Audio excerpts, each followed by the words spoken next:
honestly a little lost. We still can't figure.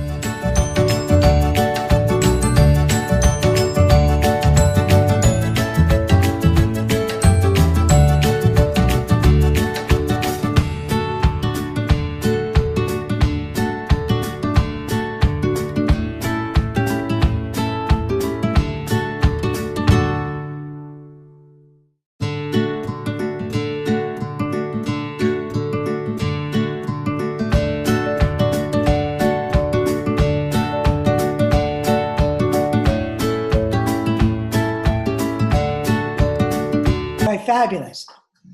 So when I was asked to speak at a conference by the lovely Winona and Jade for about inspirational women, and I was really kind of taken aback and flattered, and I thought, I don't know, I'm not sure I'm an inspirational woman in literature. And then I sort of sat back and I thought,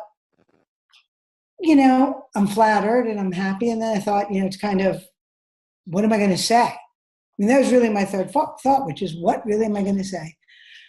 And so it took me on a journey, and it took me on a journey in a really good sense, because, the other part of the journey that I came to is that I am kind of inspirational. And I think women in general discount their inspiration.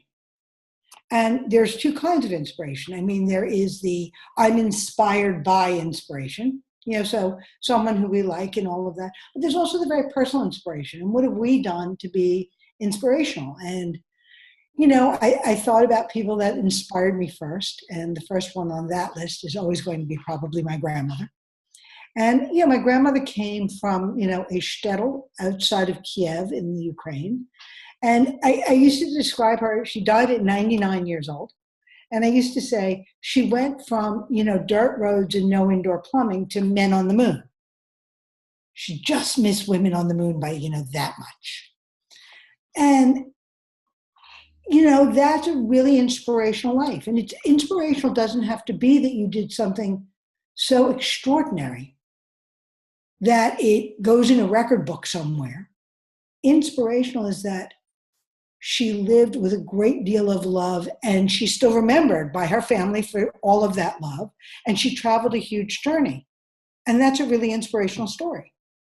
And how does that apply to me and what I do? Well, I went to the movies when I was about 6 years old, and I saw a movie on the big screen. And I said, when I grow up, that's what I'm going to do. I'm going to go make movies. And I did. I traveled across the country when I was 20 years old. I didn't know a person in Hollywood. A business associate of my dad's let me stay at his house for about 3 days while I got an apartment and found a place to live. And began my journey by knocking on a lot of doors and sending out a lot of resumes and, sort of trying to just find, a way in, to be prepared to answer the door. And I did eventually, and I found a way in, and I began a peer group, and through that peer group, a little bit of a step up here and a little bit of a step up there, until I was finally producing. And then when I was producing work for other people. And it was great. I love what I do. But it was time for me to be inspired again, that I had stories I wanted to tell. And I turned back to an old friend for me, which is writing. And I began the journey of writing. And the first book I wrote that was published was called The Carousel, and it won a bunch of awards and it was life-changing for me in many ways. And then after that, I sat down and I took 5 years. I literally was producing Haven for the 5-year period. And right as we were getting ready to finish, I had an idea for what would become On a LARP. And On a LARP is, for me, both inspirational and aspirational. I created a character that I love, that I believe is subversive in the best way. And again, where does that go with the theme of inspiration? Well, Sid is inspiring because Sid lives as Sid. She's 17 years old, and she is who she is And you're seeing hints of who she's going to grow up to be, I hope, in the best sense. But she is unapologetically Sid. It was not meant to be a coming out story or an overcoming a harsh drama, but rather that she lives as one of her peer group and as an equal at the table. And she is a self-described lesbianic brainiac. And it's secondary to solving the mystery of the books and to who she is. So for me, it was inspiring to put a piece of literature together that echoed what I think the world should be. And I was inspired by that thought. And I guess that's full circle to what I sort of wanted to say, which is inspiration is what you make of it. It was my thought, it inspired me, and then executing it. And if you do all of that, and it doesn't matter, you can have inspired pancakes for breakfast.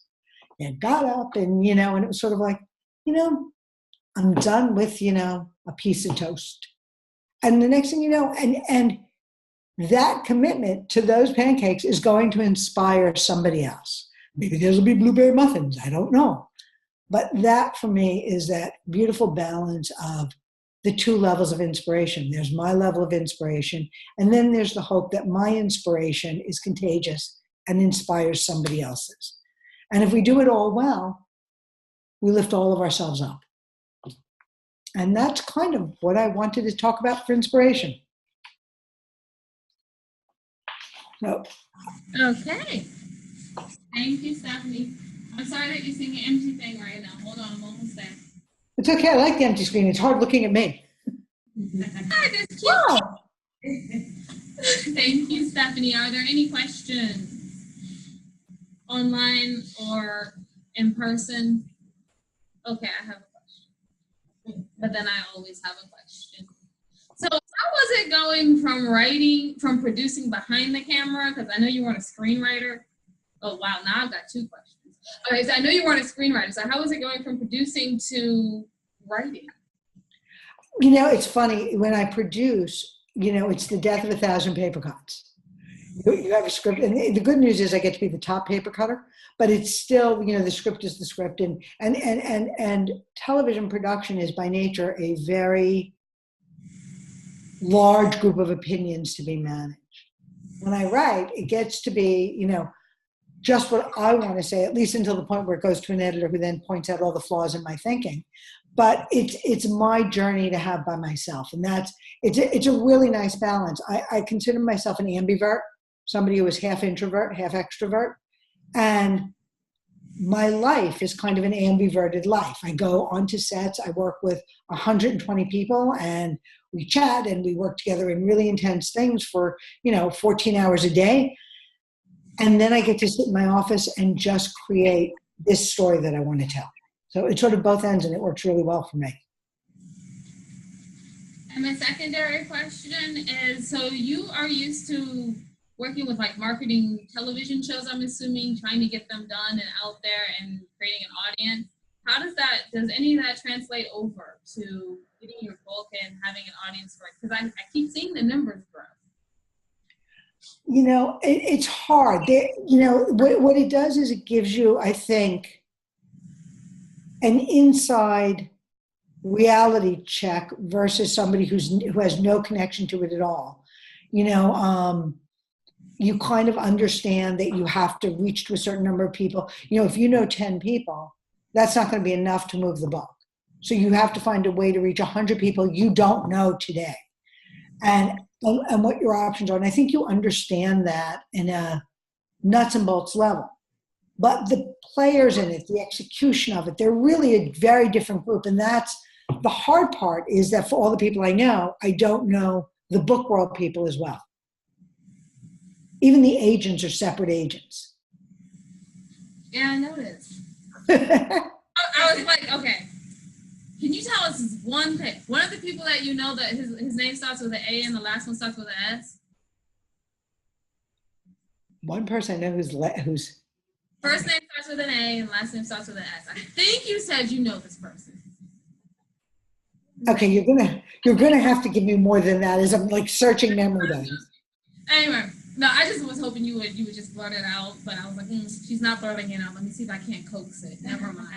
Oh, if you want to know who I'm talking about, go to YouTube, watch Stefani Deoul's interview, and then you'll know. With us. Oh my God, of course they don't know who I'm talking about. Yeah, you can watch it too. Just go back, watch it.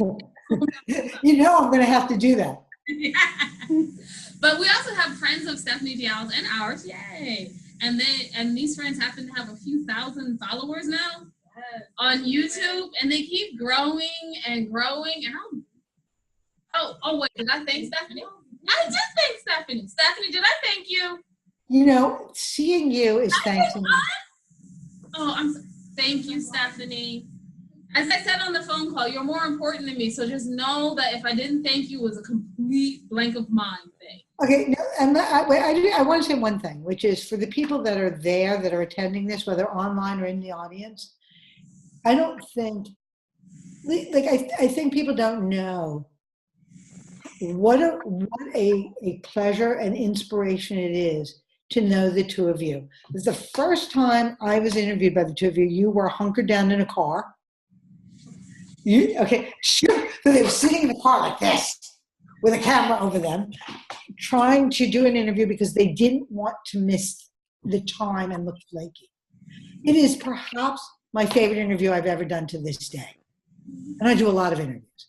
And I can't talk about how real your art is, how real your craft is, and how in turn it inspires everybody that's here, whether on the panel or whether in the audience. And I think it's important that it gets said. Okay, Stephanie, you're gonna make us cry. Like, you can't do that. We have to really makeup on today. Hold on. I'm sorry. I feel like I should be accepting my own award after that speech. You should. Okay. I'm sorry. Thank you again, Stefani. Thank you for the kind words. And I'm going to be professional introducing the next people, although I don't know why. This has been a presentation of the Inspirational Women in Literature Conference 2018 presented by the And I Thought Ladies.